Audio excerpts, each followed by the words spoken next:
আল্লাহ রাব্বুল আলামিনের নবী বলেন, অচিরেই এমন এক জামানা আসবে, লা ইয়াবকা মিনাল কুরআন ইল্লা ইসমুহু, কোরআন শুধু নামে থাকবে, ওয়ালা ইয়াবকা মিনাল কুরআন ইল্লা ইসমুহু ওয়ালা ইয়াবকা মিনাল ইসলাম ইল্লা রাসমুহু।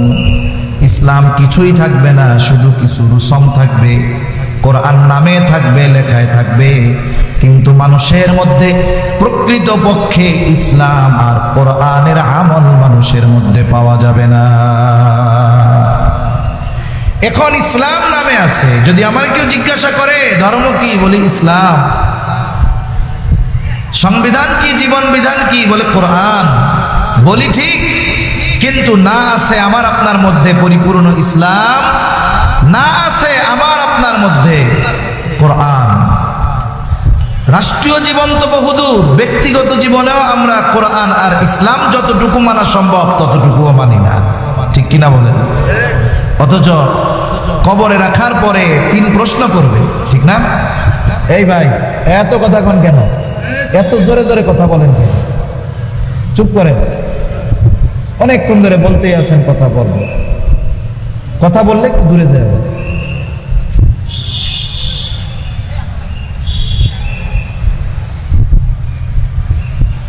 কবরে রাখার পরে 3 প্রশ্ন করা হবে। কয় প্রশ্ন? দুনিয়ার সব মুসলমান এই 3 প্রশ্নের খবর জানে, জানে কি জানে না? অমুসলিমেরাও এই 3 প্রশ্নের খবর জানে। আল্লাহ রাব্বুল আলামিন এই প্রশ্ন আউটের ব্যবস্থা করে দিয়েছেন। দুনিয়ার পরীক্ষার হলের প্রশ্ন যদি পরীক্ষার মাত্র আধা ঘন্টা আগে ফাঁস হয়, বলে যেই শিক্ষার্থী একেবারে নাদান ও ওই পরীক্ষায় গোল্ডেন এ প্লাস পেয়ে যাবে। কিন্তু কবরের 3 প্রশ্নের জবাব আউট হয়ে গেছে আগেই, কিন্তু বাস্তবতা হলো জায়গা মতো তথা পরীক্ষার হলে গিয়ে এই 3 প্রশ্নের জবাব দেওয়া বড় কঠিন। কারণ দুনিয়ার পরীক্ষার হলের প্রশ্নের জবাবের সম্পৃক্ততা লেখাপড়া মুখস্থের সাথে অথবা বুঝের সাথে, কিন্তু কবরের 3 প্রশ্নের জবাব এটা লেখাপড়া মুখস্থ আর বুঝের সাথে সম্পৃক্ত নয়, বরং এই 3 প্রশ্নের জবাবের সম্পৃক্ততা হলো ব্যক্তির আমলের সাথে। যদি কোনো ব্যক্তি এমন হয় বধির, কানে শোনে না, জীবনে কোনোদিন শোনেও নাই যে এই 3 প্রশ্ন কবরে করা হবে, কিন্তু দুনিয়ায় ওই 3 প্রশ্নের আলোকে আমল করছে, বলে দুনিয়ায় প্রশ্নগুলা শুনে নাই, অসুবিধা নাই, কবরে গিয়ে যখন তাকে প্রশ্ন করবে মার রব্বুক, সে জবাব দিবে আমার রব আল্লাহ। ওমা দীনুক, তোমার দিন কি? জবাব দিবে আমার দিন ইসলাম। প্রশ্ন করা হবে নবীজির ব্যাপারে, নবীজিকে দেখায় বলা হবে মা হাযার রাজুলুল্লাযী বুইসা ফীকুম, এই ব্যক্তিকে যাকে তোমাদের কাছে প্রেরণ করা হয়েছিল, সে বইলা দিবে ইনি হলেন আমাদের নবী মুহাম্মদুর রাসূলুল্লাহ সাল্লাল্লাহু আলাইহি ওয়াসাল্লাম। তবে হ্যাঁ, এই 3 প্রশ্নের জবাব তো আমলের সাথে সম্পৃক্ত। যেই ব্যক্তি রবের হুকুম আহকাম মেনে দুনিয়ার হায়াত অতিবাহিত করবে, সে বলবে আমার রব আল্লাহ। যে ব্যক্তিগত জীবন থেকে নিয়ে রাষ্ট্রীয় জীবন পর্যন্ত যেখানেই তার সুযোগ ছিল ইসলামের আলোকে পরিচালিত হয়েছে, করেছে, সে জবাব দিবে আমার দিন হলো ইসলাম। আর যে নবীর আদর্শকে নিজের আদর্শ বানিয়ে নিয়েছে, সে জবাব দিবে আমার নবী মুহাম্মদুর রাসূলুল্লাহ সাল্লাল্লাহু আলাইহি ওয়াসাল্লাম। তাহলে ইসলামকে শুধু রুসম বানালে হবে না। ইহুদি নাসারারা শনি আর রবিবার নিছে, আর আমরা মুসলমানরা শুক্রবার নিচ্ছি। তাদের ইবাদতের জায়গাগুলো রবি আর শনিবার ভরে, আর আমাদের মসজিদগুলো শুধুমাত্র শুক্রবারে ভরে, ঠিক কিনা বলেন? মনে করেন ঢাকা শহরের মধ্যে মহল্লার মসজিদ 6-7 তলা মসজিদ, মহল্লার মসজিদে তো আর বাইরের লোক আসে না। মহল্লার লোক 6 তলা ভরে, আরো 12 তলার লোক রাস্তা গিয়া দাঁড়ায়। অথচ এই মহল্লায় ওই দিন জুমার দিন আসরের নামাজে 6 তলা তো বহুদূর, 6 কাতারও ভরে না। এখন আমি আপনি যদি হিসাব করি, তাইলে লিগেল ইসলাম মানা লোকের সংখ্যা মুসলমান 92%, তবে ইসলাম মানা লোকের সংখ্যা 100 জন মুসলমানের মধ্যে 1 জন পাওয়া কঠিন। এটাই বাস্তব।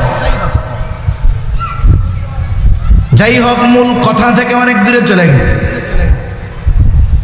রাসূলুল্লাহ সাল্লাল্লাহু আলাইহি ওয়াসাল্লাম জানায় দেন, কিয়ামতের আগে কোরআন লেখায় থাকবে, ইসলাম রুসুমের সাথে থাকবে, বাস্তবে কোরআন থাকবে না, বাস্তবে ইসলাম থাকবে না। অনুরূপভাবে ইলমকেও আল্লাহ উঠায় নেবেন, কোরআন হাদিস লেখায় থাকবে, কিন্তু কোরআন হাদিসের সহি বুঝনেওয়ালা লোকগুলোকে আল্লাহ তাআলা আস্তে আস্তে উঠায় নেবে। তখন কি হবে? ওই হাদিসের শেষে আসতেছে, মানুষেরা জাহেলদের কাছে ফতোয়া জিজ্ঞাসা করবে। মানুষ জাহেলের কাছেও জিজ্ঞাসা করতে পারে, আবার এখন তো মানুষের কাছেও যায় না, এখন চ্যাট জিপিটি, মোবাইল আর গুগলের কাছে যায়, ঠিক কিনা বলেন? যার কারণে কি দেখা যায়, মাঝে মধ্যে দেখি গুগল দেখে দেখে নিজের চিকিৎসা করতে গিয়া মরছে। ওই রকম ইলমের একটা চেন আছে, এই কোরআন হাদিস শিক্ষার একটা চেন আছে। একজন আলেম, তিনি ইলম অর্জন করেছেন কার থেকে, এভাবে তার সনদ আছে, চেন আছে।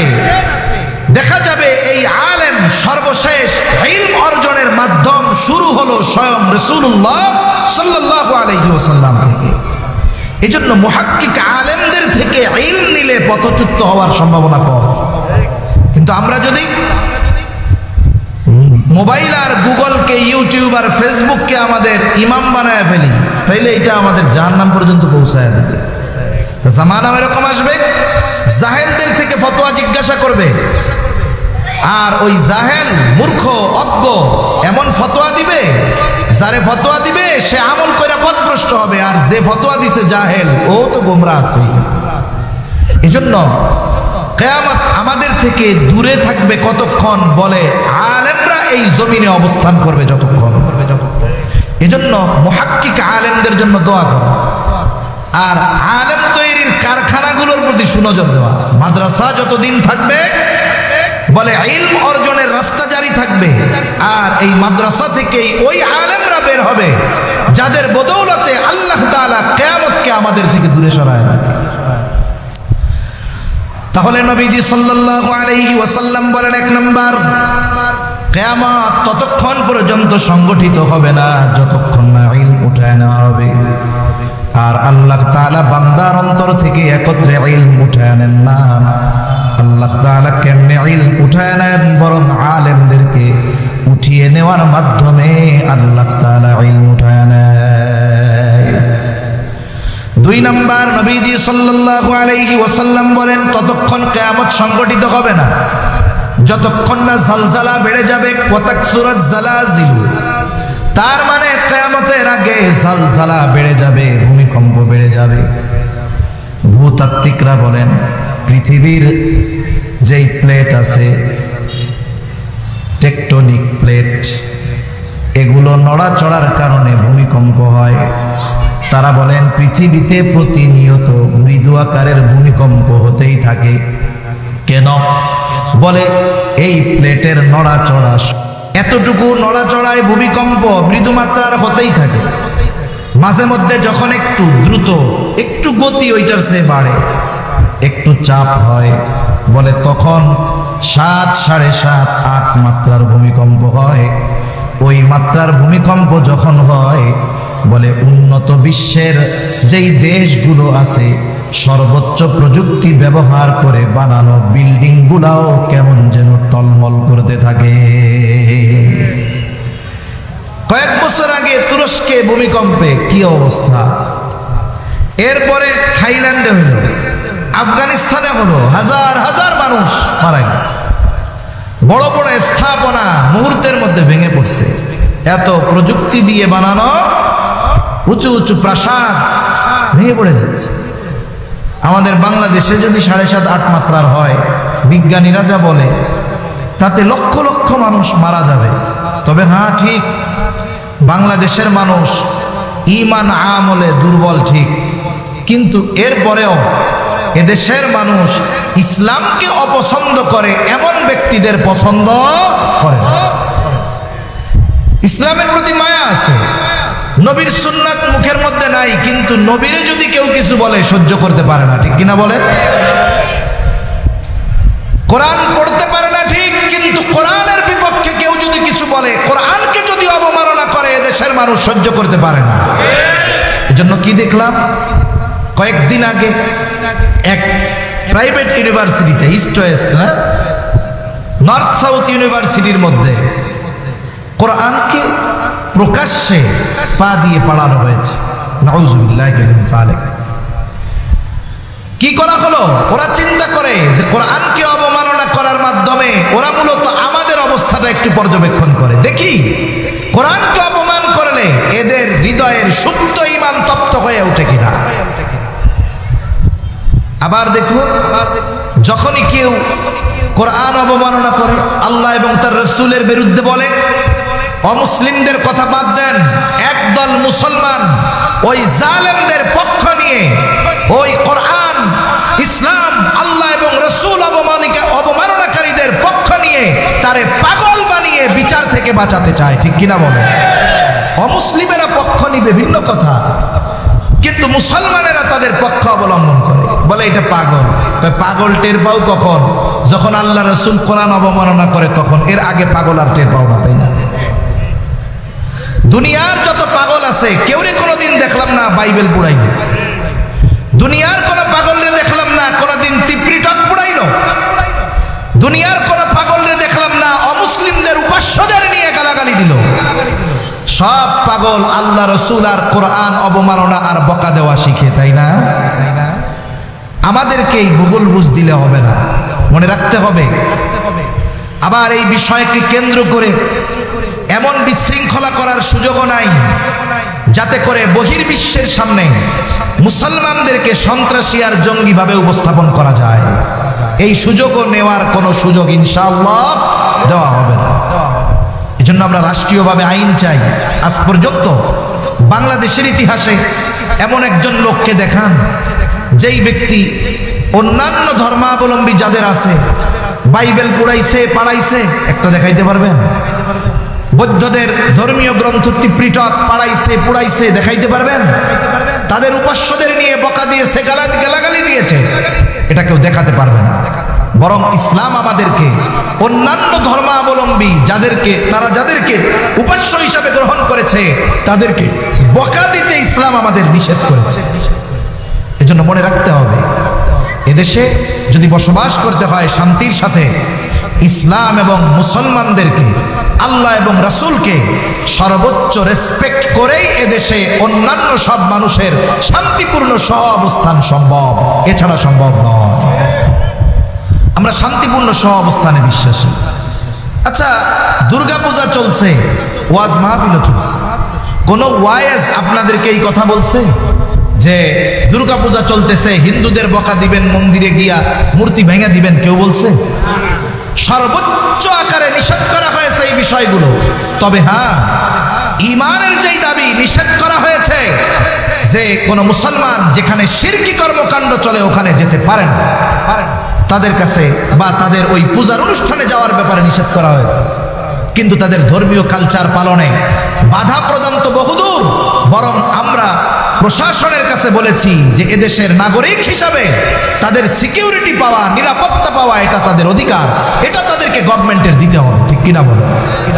এজন্য এই সুন্দর সহ অবস্থানপূর্ণ এক দেশ যেখানে সব ধর্মের মানুষ শান্তিপূর্ণভাবে বসবাস করে, এখানে মাঝে মধ্যে কিছু লোককে পাগল সাজিয়ে কোরআন অবমাননা করে মুসলমানদের হৃদয়ে আঘাত দেওয়া, এটা কিন্তু বারবার বরদাস্ত করা হবে না ইনশাআল্লাহ। এ ব্যাপারে রাষ্ট্রীয়ভাবে আইন জারি করা দরকার। তা সম্মানিত উপস্থিতি, বলতেছিলাম কিয়ামতের আগে জালজালা, ভূমিকম্প বেড়ে যাবে। বাংলাদেশে হয়তো হওয়ার মতো সম্ভাবনা, কিন্তু আল্লাহ দেয় না। কেন? বলে এদের অন্তরে আল্লাহ এবং রাসূলের মুহাব্বত আছে, এজন্য হয়তো ঝুঁকিপূর্ণ দেশ হওয়ার পরেও আল্লাহ তাআলা হেফাজত করে, ঠিক কিনা বলেন? এদেশে অসংখ্য উলামায়ে কেরাম আছে অসংখ্য মাদ্রাসা আছে, আমরা হয়তো গোনা করি, কিন্তু এই দারুল উলুম মাবিয়া ইসলামিয়া মাদ্রাসার হেফজখানার ছোট ছোট নাবালক বাচ্চারা গভীর রাত্রে উঠে আল্লাহর কালাম তিলাওয়াত করে, ঠিক কিনা বলেন? এই যে লক্ষ লক্ষ হাফিজে কোরআন, হাজার হাজার হিফজখানা, হয়তো এদের বদৌলতে ঝুঁকিপূর্ণ অবস্থায় থাকার পরেও আল্লাহ তাআলা বড় মুসিবত দেন না। তাহলে কিয়ামতের আগে জলজালা বেড়ে যাবে। দুনিয়ামুখী মানুষেরা ভূমিকম্প বাড়ার কারণ জাগতিক নজর দিয়ে তালাশ করে, কিন্তু ঈমানদার যখন কোনো মুসিবত আসে এগুলোকে শুধু জাগতিক বিষয়ের নজর দিয়ে অনুসন্ধান করে না, বরং সাথে সাথে কোরআন সুন্নাহর দৃষ্টি দিয়ে তারা এগুলো অনুসন্ধান চালায়। কেন এই জমিনে মুসিবত, কেন স্থলে মুসিবত, কেন জলে মুসিবত, কেন ভূমিকম্প, কেন সিডর, কেন আয়লা, কেন লায়লা? আল্লাহ তাআলা কোরআনুল কারীমের মধ্যে বলেন, যাহারাল ফাসাদু ফিল বাররি ওয়াল বাহরি বিমা কাসাবাত আইদিন নাস লিয়ুযীকাহুম বা'দাল্লাযী আমিলু লাআল্লাহুম ইয়ারজিউন। আল্লাহ রাব্বুল আলামিন বলেন, যাহারাল ফাসাদু ফিল বাররি ওয়াল বাহরি বিমা কাসাবাত আইদিন নাস। জল স্থলে যত রকমের বিপর্যয়, আল্লাহ তাআলা বলেন এগুলো হলো মানুষের হাতের কামাই। তার মানে স্থলে আর জলে যত ধরনের মুসিবত এগুলো আমাদের কর্মফল। তবে আল্লাহ তাআলা অতীতের উম্মতদের মতো শাস্তি দিয়া আমাদের ধ্বংস করে দিতে চান না। সাময়িক কিছু মুসিবত দিয়ে আমাদেরকে একটু কষ্ট আস্বাদন করান কেন? বলে ধ্বংস করে দেওয়ার জন্য নয়, বরং আমরা যেন ওই মুসিবতে সতর্ক হয়ে আল্লাহর দিকে ফিরে যাই।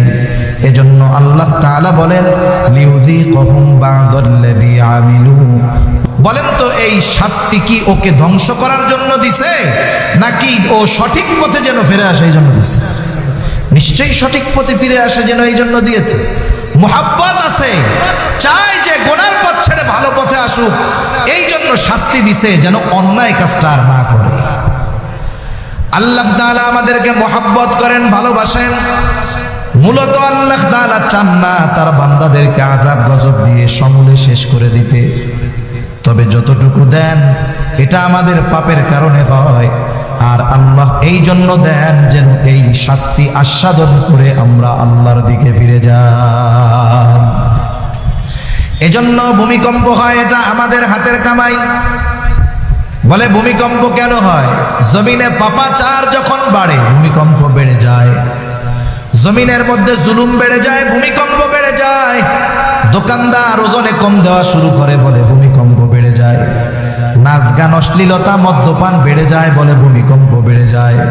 তাহলে জমিনে ভূমিকম্প সংগঠিত হওয়ার অন্যতম কারণ হলো এই আল্লাহর জমিনে পাপাচার, অনাচার, অশ্লীলতা বেড়ে যাওয়া। এজন্য যদি বড় ধরনের ক্ষতি থেকে বাঁচতে হয় আমাদেরকে পাপ মুক্ত জীবন গঠন করতে হবে। আল্লাহ তৌফিক দান করেন। এরপরে নবীজি সাল্লাল্লাহু আলাইহি ওয়াসাল্লাম জানায় দেন, ওয়ায়াতাকারাবাজ জামান, কিয়ামতের আগে সময় সংকুচিত হয়ে যাবে। মনে হবে এক জুমা থেকে আরেক জুমা কেমন যেন চোখের পলকে চলে আসছে। হাদিসের মধ্যে আসছে, এক যুগ কেমন যেন বছরের ন্যায় হয়ে যাবে, বছর কেমন যেন মাসের ন্যায় হয়ে যাবে, মাস কেমন যেন সপ্তাহের ন্যায় হয়ে যাবে, সপ্তাহ কেমন যেন দিনের ন্যায় হয়ে যাবে, আর দিন কেমন যেন ঘন্টার মতো হয়ে যাবে, ঘন্টা কেমন যেন মিনিটের মতো হয়ে যাবে, আর প্রতিটা মিনিট কেমন যেন সেকেন্ডের ন্যায় হয়ে যাবে। তার মানে কিয়ামতের আগে সময় সংকুচিত হয়ে যাবে। আগেও তো 12 বছরে এক যুগ ছিল, 12 মাসে এক বছর ছিল, 7 দিনে এক সপ্তাহ ছিল, 24 ঘন্টায় এক দিন ছিল, 60 মিনিটে এক ঘন্টা ছিল। 60 সেকেন্ডে 1 মিনিট ছিল, আগেও যা ছিল এখনো তাই আছে। কিন্তু মূল সমস্যা কোথায়? বলে সময় থেকে আল্লাহ বরকত উঠায় নিয়ে গেছে, যার কারণে অতীতের মানুষের সময়ে বরকত ছিল। জাস্টিস মুফতি তকি উসমানী দামাত বরকাতুহুল আলিয়া, উনি সময়ের মূল্যায়ন নিয়ে বয়ান করতে গিয়ে বলতেছেন যে সময় প্রত্যেকটা ব্যক্তি যেমন ব্যবহার করে, সময় তার সাথে ওইরকম আচরণ করে। বলে কেউ যদি সময়কে অহেতুক কাজে ব্যয় করে, গোনার কাজে ব্যয় করে, এই সময় তার জন্য সংকুচিত হয়ে যায়। কিন্তু সময়কে যদি কেউ ভালো কাজে ব্যয় করে, ওই সময়ের মধ্যে আল্লাহ বরকত দিয়ে দেয়। যেমন চায়ের দোকানে জোহরের পর থেকে নিয়ে রাত 10টা পর্যন্ত বসে থাকে, কষ্ট হয় না? অনেক মানুষ এমন আছে না নাই? কিন্তু মসজিদে আইসা ইমাম সাহেবের 2 রাকাত নামাজ 7 মিনিটের জায়গায় 8 মিনিট লাগলে কাশি শুরু হয়ে যায়। বল খেলা টেলিভিশনের পর্দায় 5 ঘন্টা 6 ঘন্টা নিয়ে দেখতে সমস্যা হয় না, কিন্তু কোরআন দেখে 2 পৃষ্ঠা পড়তে গেলে কলিজা ছটফট করে, আছে না নাই? বসায় রাখা যায় না মসজিদের মধ্যে। জাগতিক অহেতুক আড্ডায় ঘন্টার পর ঘন্টা পার হয়ে যায়। জুমার দিন ইমাম সাহেব কোনো মতে সালাম ফিরাইতে দেরি 50 জনের ঘাড়ে পাড়া দিয়া মসজিদ থেকে বাহির না হইলে তার ভালো লাগে না, আছে না নাই? এই যে ভালো কাজে দেখবেন অস্থিরতা কাজ করে, যদি এই অস্থিরতাকে জয় করে ওই ভালো কাজের উপরে নিজেকে রেখে দেওয়া যায়, তাহলে দেখবেন সময় বরকত হয়ে গেছে। আর নাইলে কি হবে? জুমার দিন সকালবেলায় মনে হবে আরে এই তো কয়দিন আগেই দেখি শুক্রবার একটা গেল। এভাবেই একটা সময় আমাদের যেই হায়াত বরাদ্দ আছে এটা শেষ হয়ে যাবে, কোনো কাজে লাগবে না। এই জন্য আগের মনীষীদের অবস্থা দেখেন। ইমাম গাজ্জালী রহমাতুল্লাহি আলাইহি কত বছর, অল্প কিছু সময়কাল বাঁচছে, 50-56 বছর এরকম মনে হয় বাঁচছে। ইমাম বুখারী রহমাতুল্লাহি আলাইহি 56 বছর বাঁচছে। অথচ এই অল্প হায়াতে তারা যেই পরিমাণ লিখে গেছে, আমরা তাদের চেয়ে বেশি হায়াত পেয়ে ওই পরিমাণ পড়তেই পারি না। ওটা তো অনেক আগের কথা। নিকট অতীতের কথা বলি, হাকিমুল উম্মাত আশরাফ আলী থানভী রহমাতুল্লাহি আলাইহি, ওনার যেই রচনা, ওনার যেই লেখা, উনি যা লিখে গিয়েছেন গোটা হায়াতে, কত খেদমত করেছেন দ্বীনের, এরপরে যা লিখছেন গোটা হায়াতে আমরা পড়ে শেষ করতে পারি না। কেন? বলে ওনাদের হায়াতে বরকত ছিল, সময়কে ভালো কাজে লাগাইছে। এই জন্য আমরাও যদি সময়ে হায়াতে বরকত চাই, অহেতুক ফালতু কাজ বাদ দিয়ে ভালো কাজে মনোনিবেশ করতে হবে ইনশাআল্লাহ। বলে তাহলে কিয়ামতের আগে নবীজি বলেন ওয়া তাকারাবাজ জামান, কিয়ামত ততক্ষণ সংগঠিত হবে না যতক্ষণ না সময় সংকুচিত হবে। এরপরে নবীজি বলেন ওয়া তাযহারুল ফিতান, কিয়ামতের আগে ফিতনা প্রকাশ পাবে, ততক্ষণ কিয়ামত হবে না। এখানে ফিতনা দ্বারা উদ্দেশ্য হলো মাসীহ দাজ্জাল। ওই দাজ্জালের আগমনের ক্ষেত্র প্রস্তুত করতেছে ইসরাইল। ইসরাইলকে ত্রাণকর্তা মনে করে, যার কারণে শুধু ইউফ্রেটিস নদী থেকে নিয়ে নীল নদ পর্যন্ত গ্রেটার ইসরাইল তৈরির বাসনা তাদের মনে। কিন্তু আফসোস, তারা তাদের মনের কথা প্রকাশ্যে ঢাক ঢোল পিটায়া বলে দিচ্ছে, অথচ যেই দেশগুলোর উপরে তারা ভয়ালো থাবা দিয়ে রাখছে, ওই মুসলিম দেশগুলার শাসকদের ঘুম ভাঙে না। যাদের দেশ দখলের হুমকি জাতীয় সঙ্গে গিয়ে দিচ্ছে, ওই দেশগুলোর কোনো আহ নাই। এরা একেবারে মৃত লাশের ন্যায় হয়ে গেছে। অনেক সময় তো মানুষ মরা লাশেও ভয় পায় না? ভয় পায় যে একজন মরে গেছে, একা একা যাইবো রাতের বেলা, ভয় লাগে, স্বাভাবিক। ইসরাইল একটা ব্যক্তি মরা লাশকে যেই পরিমাণ ভয় পায়, ইসরাইল আরবের শাসকদেরকে ওই পরিমাণও ভয় পায় না। একটা পিঁপড়ার কামড়কে যেই পরিমাণ ভয় পায় ইসরাইল, ওরা আরব শাসকদের ওই পরিমাণ ভয় পায় না। থোড়া কেয়ার, কোনো গুণেই নাই। কিন্তু যাদের উপরে মুসিবত প্রথমে পতিত হবে, এই মানুষগুলারই কোনো খবর নাই, হুঁশ নাই। এজন্য আমরা দোয়া করি আল্লাহ তাআলা ওই সমস্ত রাষ্ট্রপ্রধানদের ঘুমন্ত বিবেককে আল্লাহ জাগ্রত বানায় দেন। আজকে অবরুদ্ধ গাজায় মুসলমানদের উপরে যেই নির্যাতন, শুধু মুসলিম বিশ্ব নয়, গোটা পৃথিবীর অধিকাংশ দেশ ইসরায়েলের এই বর্বরতার বিরুদ্ধে অবস্থান নেওয়ার পরেও গোটা পৃথিবীকে বৃদ্ধাঙ্গুলি দেখিয়ে অবরুদ্ধ গাজার মুসলমানদের উপরে যেই ধ্বংসলীলা চালাচ্ছে, এর কারণে সবচাইতে বড় দায়ী ওই আরব গাদ্দারগুলো। যদি ওরা গাদ্দারি না করত তাহলে ওসমানী খেলাফতের পতন হতো না। বিস্ফোরা ইসরায়েল ওই পবিত্র ভূমিতে এসে বসতি স্থাপন করতে পারত না, ঠিক কিনা বলে? এজন্য মুসলমান, ওই জায়গায় মুসলমানদের ওই পরিস্থিতি, আমরাও মোটামুটি এক গাজার মতো ভূখণ্ডে বসবাস করতেছি।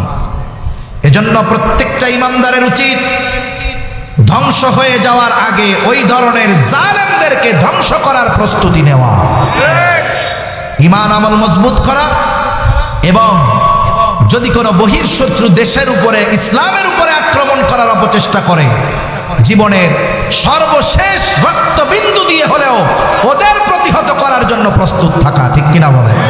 মনে রাখবেন, ওই সমস্ত মানুষের অন্তরেই মাটির মোহাব্বত থাকে, বলে যাদের অন্তরে ঈমান থাকে। একমাত্র ঈমানদারদের মধ্যেই দেশপ্রেম থাকে, ঈমানদারদের মধ্যেই উম্মাহ প্রেম থাকে। আর যারা মুখে স্বাধীনতার ওই বিষয়গুলোকে নিয়ে, যারা ৭১ পতাকা, জাতীয় সঙ্গীতের চেতনাকে নিয়ে দেশপ্রেম হাইলাইট করে, এই সবগুলা চিটিং বাজার বাটপার, এরা সময় মতো দেখবেন একটাও দেশের মধ্যে থাকবে না। কারণ আমাকে আপনাকে থাকতে হবে। আপনার কানাডায় বাড়ি নাই, আমারও কানাডায় বাড়ি নাই। ওরা তো পালাইয়া পাশের দেশে চলে যাওয়ার অবস্থা হয়েছে, কিন্তু আমাকে আপনাকে পাশের দেশে ঢোকার কোনো সুযোগ দেওয়া হবে না। হয়তো মরতে হবে, না হয় বঙ্গোপসাগরের মধ্যে ছুটতে হবে, এছাড়া উপায় নেই। এখন যদি মৃত্যুই হয় সর্বশেষ অবস্থা, তাহলে ঈমানের সাথে জালেমদের বিরুদ্ধে লড়াই করে মরাই শ্রেয়, ঠিক কিনা বলে? সেজন্য সম্মানিত উপস্থিতি, প্রস্তুত থাকতে হবে আমাদের। তাহলে কিয়ামতের আগে সবচেয়ে বড় ফিতনা হলো দাজ্জালের ফিতনা। নবীজি সাল্লাল্লাহু আলাইহি ওয়াসাল্লাম এই ফিতনা থেকে বাঁচার আমল আমাদের শিখায়া দিয়েছেন। নবীজি সাল্লাল্লাহু আলাইহি ওয়াসাল্লাম সূরা কাহাফের আমলের কথা শিখায়া দিয়েছেন। নবীজি বলেন, জুমার দিন যে সূরা কাহাফ তিলাওয়াত করবে, আল্লাহ রাব্বুল আলামিন তাকে দাজ্জালের ফিতনা থেকে হেফাজত করবে। আরেক বর্ণনায় আসছে কমপক্ষে 10 আয়াত, প্রথম 10 আয়াত আমার আপনার জীবনে বেঁচে থাকার জন্য আল্লাহ তাআলা শ্বাস প্রশ্বাসকে যেমন জরুরি করে দিয়েছেন, বলে না খেয়ে যদি হায়াত থাকে 2-4-10 বেলা বাঁচা যাবে, কিন্তু 10 মিনিট বেঁচে থাকার জন্য বলেন তো অক্সিজেন নেওয়ার দরকার আছে না নাই? কার্বন ডাই অক্সাইড ছাড়ার দরকার আছে না নাই? মানুষ না খেয়ে বেঁচে থাকতে পারবে, কিন্তু কে আছেন এইখানে যে হুজুর আমি 1 ঘন্টাও না 10টা মিনিট নাক মুখ টেপ দিয়ে পেঁচায় রাখবেন, আল্লাহর রহমতে পয়সা থাকবো? এই চ্যালেঞ্জ নেওয়ার মতো ক্ষমতা কারো আছে? নাই। এই শ্বাস প্রশ্বাস আমার আপনার জীবনে বেঁচে থাকার জন্য যেমন জরুরি, ফিতনা থেকে বাঁচার জন্য অনুরূপভাবে সূরা কাহাফের আমলটাও আমি আপনি জরুরি বানায় নিব। 10টা আয়াত মুখস্থ করেন, এক এক সপ্তাহে এক এক আয়াত মুখস্থ করেন। একটা পৃষ্ঠা কতটুকু? আর নিজের ঘরের মানুষদেরকে মুখস্থ করান। এতে কি হবে? বুজুর্গানে দিন বলেন, যেই আমলে দাজ্জালের মতো ফিতনা থেকে বাঁচা যাবে, ওই আমল দাজ্জাল আগমনের আগে যত ফিতনা আছে ওগুলো থেকেও আল্লাহ চাইতো ওই আমলের কারণে আল্লাহ বান্দাকে হেফাজত করবে। এজন্য সূরা কাহাফের আমল গুরুত্ব দিয়ে করবো তো ইনশাআল্লাহ, আল্লাহ তৌফিক দান করেন। এরপরে নবীজি সাল্লাল্লাহু আলাইহি ওয়াসাল্লাম বলেন, ওয়া তাকসুরুল হারাজ, কিয়ামতের আগে হারাজ বেড়ে যাবে। সাহাবায়ে কেরাম নবীজিকে জিজ্ঞাসা করে, ইয়া রাসূলুল্লাহ সাল্লাল্লাহু আলাইহি ওয়াসাল্লাম, আমরা তো প্রতি বছর হাজার হাজার মুশরিকদের হত্যা করি। নবীজি বলেন, হারজ এটা না। নবীজি সাল্লাল্লাহু আলাইহি ওয়াসাল্লাম বলেন, কিয়ামতের আগে মুসলমানদের মধ্যে পারস্পরিক হত্যাকাণ্ড বেড়ে যাবে। চাচা ভাতিজাকে খুন করবে, ভাতিজা চাচাকে খুন করবে, এক প্রতিবেশী অপর প্রতিবেশীকে খুন করবে, বাবা ছেলেকে, ছেলে বাবাকে, মামা ভাগিনাকে, ভাগিনা মামাকে। মুসলমানদের মধ্যে বলেন তো পারস্পরিক হত্যাকাণ্ড বেশি না কম?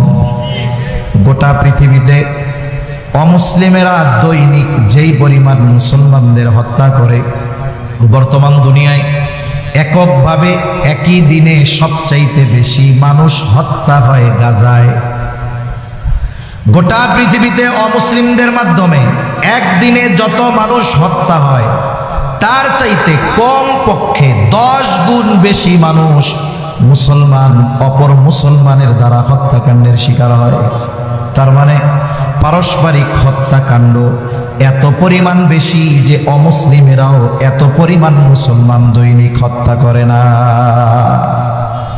হয়তো পারিবারিক কারণে, না হয় সামাজিক কারণে, না হয় রাজনৈতিক কারণে, অথবা অর্থনৈতিক কারণে দৈনিক মুসলমানদের মধ্যে মুসলমানেরাই অপর মুসলমানকে হত্যা করতেছে। এর সংখ্যা কাফেরদের দ্বারা হত্যাকাণ্ড হওয়ার সংখ্যার 10 গুণের চাইতেও বেশি। এটা সময়ের সাথে সাথে বাড়তেছে, কিয়ামতের আগে আরো বাড়বে। একটা সময় তো মানুষ আরেকটা মানুষকে হত্যা করবে এটা চিন্তাও করতো না। যদি বাংলাদেশের মধ্যে কোথাও একটা অন্যায়ভাবে হত্যাকাণ্ড হতো, অনলাইন ছিল না, ফেসবুক ইউটিউব কিছুই ছিল না, অথচ ওই ধরনের হত্যাকাণ্ড গোটা দেশকে একেবারে উত্তাল সমুদ্রে পরিণত করতো, ঠিক কিনা বলে? কিন্তু এখন আমার ঘরের পাশে হত্যা হয়, আমি মুখে চুপ করে বসে থাকি, যে মনে মনে কই আল্লাহ আমি বাইসে আছি আলহামদুলিল্লাহ, সব মরে যায় জায়গা। হত্যাকাণ্ডের পরিমাণ এত বেড়েছে, তুচ্ছ কারণে মানুষ মানুষকে হত্যা করতেছে। বাকি টাকা 2 টাকা পায়, দোকানদার চাইছে 2 টাকা পাই দেন, এই কারণে হত্যা করে ফেলতেছে। একটু কথা কাটাকাটি তর্কাতর্কি হয়েছে, এই কারণে একজন আরেকজনকে হত্যা করে ফেলতেছে। তরুণদের মধ্যে যুবক কিশোর ছোট মানুষ ক্লাস 5-6-এ পড়ে, একটু তর্কাতর্কি হয়েছে, কত ঠান্ডা মাথায় প্ল্যান করে সংঘবদ্ধভাবে হত্যাকাণ্ড সংগঠিত করতেছে। এক একটা ঘটনা, এটা শুধু ঘটনা পর্যন্ত সীমাবদ্ধ নয়, ওই যেই ঘটনাটা ঘটতেছে ওটাই হলো ভবিষ্যতের বাস্তব রূপ, যদি আমরা এখন থেকে সতর্ক না হই। এজন্য কিয়ামতের আগে আল্লাহর নবী বলেন পারস্পরিক হত্যাকাণ্ড বেড়ে যাবে। অথচ হত্যা কত বড় জঘন্য এক অপরাধ। রাসূলুল্লাহ সাল্লাল্লাহু আলাইহি ওয়াসাল্লাম বলেন সিবাবুল মুমিনি ফুসুকুন ওয়া কিতালুহু কুফর। নবীজি সাল্লাল্লাহু আলাইহি ওয়াসাল্লাম বলেন মুমিনকে গালি দেওয়া ফাসিকি পাপের কাজ, আর হত্যা করা কুফরি। অথচ এই হত্যাকাণ্ড অহরহ হইতেছে। মুমিনকে গালি দেওয়া যেখানে নিষেধ, মুমিনকে গালি দেওয়া যেখানে ইসলাম মানা করেছে, সেখানে হত্যাকাণ্ড আমাদের কাছে সাধারণ হয়ে গেছে। অথচ দেখুন এই জবান হেফাজতের মাধ্যমেই জান্নাতের নিশ্চয়তা পাওয়া যায়। আর যত ধরনের অন্যায় সংগঠিত হয়, অধিকাংশ অন্যায়ের সূচনা হয় এই জবান থেকে। এজন্য নবীজি সাল্লাল্লাহু আলাইহি ওয়াসাল্লাম বলেন আল মুসলিমু মান সালিমাল মুসলিমুনা মিন লিসানিহি ওয়া ইয়াদিহি। নবীজি সাল্লাল্লাহু আলাইহি ওয়াসাল্লাম বলেন মুসলমানকে বলে যে যত বেশি গরুর গোশত খাইতে পারে সে তত বড় মুসলমান, ঠিক না? মুসলমানে নিলেই মুসলমান না, গরুর গোশত বেশি খাইলেই মুসলমান না। নবীজি বলেন প্রকৃত মুসলমান হলো সে যার জবান এবং হাতের অনিষ্ট থেকে অপর মুসলমান নিরাপদ থাকে। এখন আমাকে এই হাদিসের আলোকে আমার ওজন মাপতে হবে, আসলে মুসলমানিত্ব আমার মধ্যে আছে নাকি? হতে পারে আমাদের রাজনৈতিক চিন্তাধারা ভিন্ন, হতে পারে আমাদের চিন্তা ভাবনা ভিন্ন, দল ভিন্ন, কিন্তু সবাই মুসলমান। এখন বলুন তো দলের স্বার্থকে কেন্দ্র করে অপর আর এক মুসলমানকে গালি দেওয়া যাবে? জোরে বলেন যাবে নাকি? মাথা ফাটানো যাবে নাকি? যাবে না। এজন্য আমাদের মধ্যে ইউনিটি দরকার। দল মত ভিন্ন হতে পারে, কিন্তু মুসলিম হিসাবে আমি অপর মুসলমানের হকগুলোর ব্যাপারে খেয়াল রাখব। তাহলে জবান হেফাজতের মাধ্যমে মুসলমান হওয়া যায়। জবান যার হেফাজত নাই, নিয়ন্ত্রণে নাই, ও মুসলমান হইতে পারবে না। আবার নবীজি সাল্লাল্লাহু আলাইহি ওয়াসাল্লাম বলেন তোমরা আমাকে দুটো জিনিস হেফাজতের গ্যারান্টি দাও, আমি তোমাদের জান্নাতের গ্যারান্টি দিব। একটা হলো উভয় চোয়ালের মধ্যবর্তী গোশতের টুকরা চাপ, জিহ্বা। আর একটা হলো উভয়ের মধ্যবর্তী স্থান, লজ্জা স্থান। নবীজি বলেন এই দুইটা জিনিস হেফাজতের নিশ্চয়তা দাও, আমি তোমাদের জান্নাতের নিশ্চয়তা দিব। তার মানে যদি কেউ প্রকৃত মুসলমান হতে চায়, জবান হেফাজতের দরকার। জান্নাতের নিশ্চয়তা যদি নবীর থেকে পেতে চায়, জবান হেফাজতের দরকার। তাই আজকে থেকে আমরা নিজেরা ওয়াদাবদ্ধ হব, এখন থেকে আমি আমার জবানের দ্বারা অপর কোন মুসলমান ভাইকে কষ্ট দিব না, ইনশাআল্লাহ। বকাঝকা দিব না তো, আমার জবান হেফাজত করবো ইনশাআল্লাহ। তাহলে রাসূলুল্লাহ সাল্লাল্লাহু আলাইহি ওয়াসাল্লাম বলেন ওয়াতাকসুরুল হারজ, কিয়ামতের আগে হত্যাকাণ্ড বেড়ে যাবে। হত্যাকাণ্ড এত পরিমাণ বাড়বে, নবীজি বলেন কিয়ামতের আগে হত্যাকাণ্ড এত পরিমাণ বাড়বে যে হত্যা করবে, যাকে হত্যা করবে সে জানবে না কেন তারে হত্যা করলাম, আবার যাকে হত্যা করা হবে সেও জানবে না কেন আমাকে হত্যা করা হলো। এজন্য এই ধরনের অপরাধগুলার শুরু হয় এই জবানকে যদি আমরা নিয়ন্ত্রণে আনতে পারি, আশা করা যায় অনেক অনাকাঙ্ক্ষিত ঘটনা থেকে আমরা বাঁচতে পারবো। আল্লাহ আমাদের জবান হেফাজতের তৌফিক দান করেন। জবান খুলে বলি আমিন। 6 নম্বর, নবীজি সাল্লাল্লাহু আলাইহি ওয়াসাল্লাম বলেন কিয়ামতের আগে মানুষের সম্পদ এত পরিমাণ বাড়বে যে সম্পদ উপচে পড়বে। মুফাসসিরিন মুহাদ্দিসিন কেরাম বলেন এই অবস্থাটা কিয়ামতের একেবারে আগে হবে। ঈসা আলাইহিস সালামের জামানায় এরকম ঘটনা ঘটবে। গোটা পৃথিবীতে মুসলমানেরা এতটা স্বাবলম্বী হবে, সচ্ছল হয়ে যাবে যে সদকা দেওয়ার মতো মানুষ খুঁজে পাবে না, টাকা পয়সা দেওয়ার মতো মানুষ খুঁজে পাবে না। এই পরিমাণ সচ্ছলতা মুসলমানদের মধ্যে আসবে। মানুষের সম্পদের মধ্যে এত প্রবৃদ্ধি ঘটবে যে মানুষের সম্পদ উপচায় পড়বে, কিন্তু দান সাদকা করার মতো মানুষ খুঁজে পাবে না। নবীজি বলেন এই 6টি বিষয় সংগঠিত হওয়ার আগে কিয়ামত সংগঠিত হবে না। তাহলে আসেন এবার আয়াতের দিকে ফিরে যাই। আল্লাহ রাব্বুল আলামিন 1 নম্বরে বলেন ইন্নাল্লাহা ইনদাহু ইলমুস সাআহ। তাহলে কিয়ামতের ইলম তথা কিয়ামত সংগঠিত কখন হবে এই ইলম একমাত্র যার কাছে তিনি কে। 2 নম্বর, আল্লাহ তাআলা বলেন ওয়া ইউনাজ্জিলুল গায়থ, তিনি বৃষ্টি নামান। মেঘ হলেই বৃষ্টি হয় না। অনেক সময় আমরা দেখি গোটা আকাশ দুপুর বেলায় অন্ধকার মেঘে ছেয়ে গেছে। দুপুর 12টা, মনে হচ্ছে রাত 12টা, মানুষেরা ঘরে চলে গেছে যে বৃষ্টিতে আজকে অবস্থা খারাপ। 5 মিনিট পর দমকা হাওয়া, মুহূর্তের মধ্যে আকাশ ক্লিয়ার হয় কি হয় না? আবার অনেক সময় রোদও আছে, আকাশে মাথার উপরে মেঘও নাই, ধুমসে বৃষ্টি নামা শুরু হয়ে গেছে। এই জন্য মেঘ হলেই বৃষ্টি হয় না, বরং বৃষ্টি যিনি দেন তিনি কে। এরপরে আল্লাহ তাআলা বলেন ওয়া ইয়ালামু মা ফিল আরহাম, মায়ের রেহেমে মাতৃগর্ভে কি আছে, ছেলে না মেয়ে, এটা কেউ জানে না, জানে কে? এখন কইতে পারেন হুজুর হওয়ার আগেই তো আল্ট্রাসোনোগ্রাফির মাধ্যমে আমরা জেনে যাই। বলে হ্যাঁ জানেন, ঠিক আছে, তবে কখন জানেন? আল্লাহ তাআলা আকৃতি দেন এরপরে জানেন, কিন্তু এর আগেও তো প্রায় 4 মাস 120 দিন মায়ের পেটে থাকে, রক্তপিণ্ড হিসাবে থাকে, মাংসপিণ্ড হিসাবে থাকে।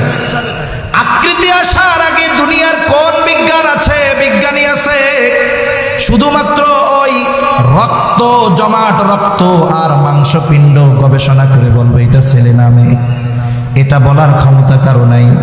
বরং আল্ট্রাসোনোগ্রামের মাধ্যমে বলতে পারে কখন। বলে ওই সন্তানকে মায়ের পেটে যখন আল্লাহ তাআলা আকৃতি দেয় তখন শুধু বলতে পারে পেটে ছেলে না মেয়ে, এর আগে বলতে পারে না। এর আগে বলার মতো ক্ষমতা কারো নাই।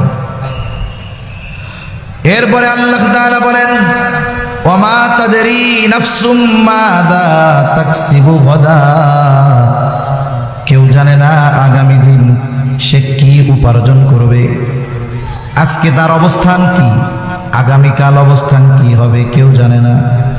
ওই যে কবি সুন্দর কথা বলে নদীর এপার ভাঙে ওপার গড়ে, এই তো নদীর খেলা। সকাল বেলার ধনীরে তুই ফকির সন্ধ্যাবেলা। কি আছে বলে সকালের খাবার কোথায় আর রাতের খাবার কোথায় কেউ জানে না, ঠিক না? সেজন্য আল্লাহ তাআলা বলেন ওয়ামা তাদরি নাফসুম মাযা তাকসিবু গাদা।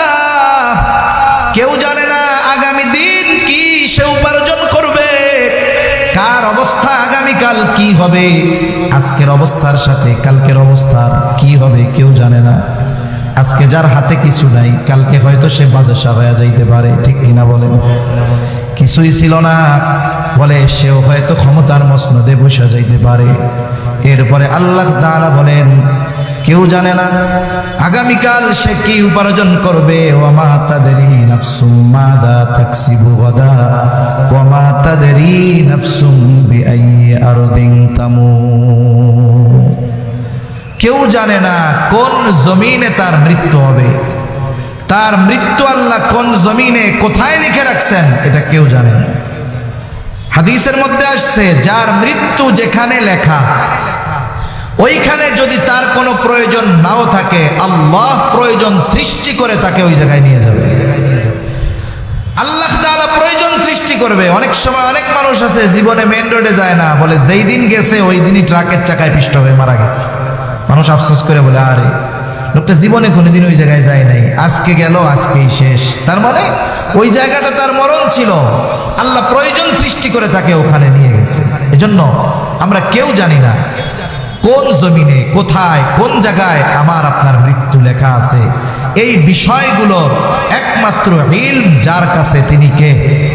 জোরে বলেন না কে? এজন্য এই কথা বলা যায় আমাদের সব কিছু সুনির্দিষ্ট, তবে আমাদের অজানা। আমাদের হায়াত কতটুকু, মৃত্যু কোথায়, সব সুনির্দিষ্ট, তবে আমাদের অজানা, আমাদের জানা নাই। এজন্য কি করা উচিত? আমাদের উচিত সর্বদা ওই আখিরাতের প্রস্তুতি নেওয়া, আমাদেরকে অহেতুক কাজ থেকে বিরত থাকা, ভালো কাজ করা। আমরা আমাদের জীবনের ভালো গুরুত্বপূর্ণ কাজ কোনগুলো, আমাদের জীবনের গুরুত্বপূর্ণ কাজ কোনগুলো, এটা আমরা কিভাবে বাঁচবো একটা বিষয় খেয়াল করেন, তাহলে বুঝতে পারবো যে আমাদের জীবনের গুরুত্বপূর্ণ কাজ কি। আমরা যারা মুসলমান আছি প্রত্যেকেই মৃত্যুর ভয় আছে, আখিরাতের চিন্তা আছে, সে নামাজ পড়ুক আর না পড়ুক, ঠিক কিনা বলেন? সবাই চিন্তা করে। অনেকে আছে চায়ের দোকানে আড্ডা দেওয়াটাকে সেই গুরুত্বপূর্ণ কাজ মনে করে, অনেকে ফেসবুক মোবাইল টিপাকে গুরুত্বপূর্ণ কাজ মনে করে। মনে করেন এইখানে আমরা যারা আছি, আমাদের এই কয়জন, আমরা এখন নিশ্চিত হয়ে গেলাম যে এখন 9:25 বাজে, আমাদের সবার 10টার সময় মৃত্যু হবে। হাতে আছে কয় মিনিট? জোরে বলেন না, কয় মিনিট? এই মুহূর্তে কি করবেন চিন্তা করবেন? ফেসবুক বাইর করে একটা পোস্ট দেই যে গাইস 35 মিনিট পরে আমার মৃত্যু হবে। কেউ দিবে? আর একজন কি চিন্তা করবে আরে চার দোকানে যে চা খেয়ে একটু আড্ডাটা জলদি করে দিয়াই, এই চিন্তা করবে?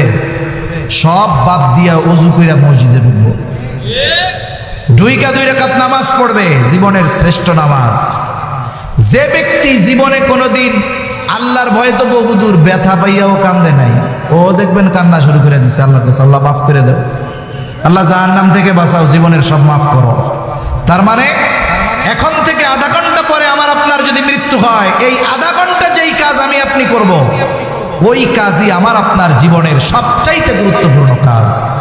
এজন্য সম্মানিত উপস্থিতি, কোন সময় হায়াত শেষ হয়ে যায় আমরা কেউ জানি না, কিন্তু আখিরাতের পথের পথিক হতে হবে এ ব্যাপারে কোনো সন্দেহ নাই। এজন্য চালাক তো তারাই যারা এই দুনিয়ায় থাকতে আখিরাতের পাথেয় সংগ্রহ করে নেয়, যারা দুনিয়াকে আখিরাতকে প্রাধান্য দিয়ে দুনিয়ার সুখ স্বাচ্ছন্দ্যকে গ্রহণ করে। কারণ আল্লাহ তাআলা বলেছেন মান কানা ইউরিদু হারসাল আখিরাতি নাজিদ লাহু ফি হারসি ওয়া মান কানা ইউরিদু হারসাদ দুনিয়া নুতিহি মিনহা ওয়া মা লাহু ফিল আখিরাতি মিন নসিব।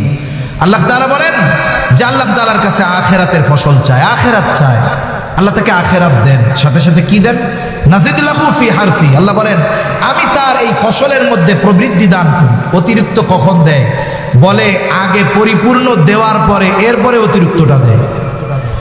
কিন্তু যে শুধু দুনিয়া চায়, ওমান কানা ইউরিদু হারসাদ দুনিয়া, যে শুধু দুনিয়া চায়, আল্লাহ বলেন নুক্তিহি মিনহা, তাকে আমি দেই কতটুক, বলে সে যতটুক চায় ততটুক নয়, বরং আমি যতটুক চাই তাকে ততটুক দেই। একজনের মন চায় প্রেসিডেন্ট হইতে, সে যদি মেম্বার হইয়া বসে থাকে, বলেন তো এই মেম্বার হওয়ার মধ্যে শান্তি আছে?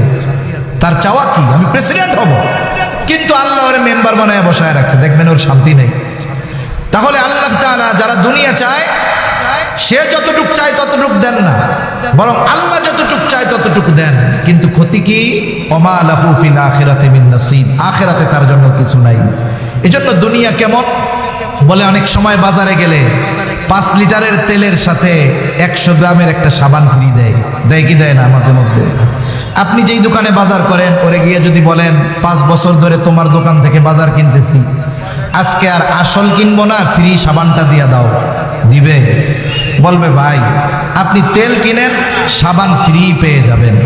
আমি আপনি যদি আখিরাত চাই, ওই তেল কিনলে যেমন সাবান ওই দোকানদার এমনি দিয়ে দেয়, আল্লাহর কাছে যদি আখিরাত চাই, জীবনকে যদি আখিরাতকে অগ্রাধিকার দিয়ে গড়ি, তাহলে দুনিয়া অটোমেটিক আমাদের দিবেন কে?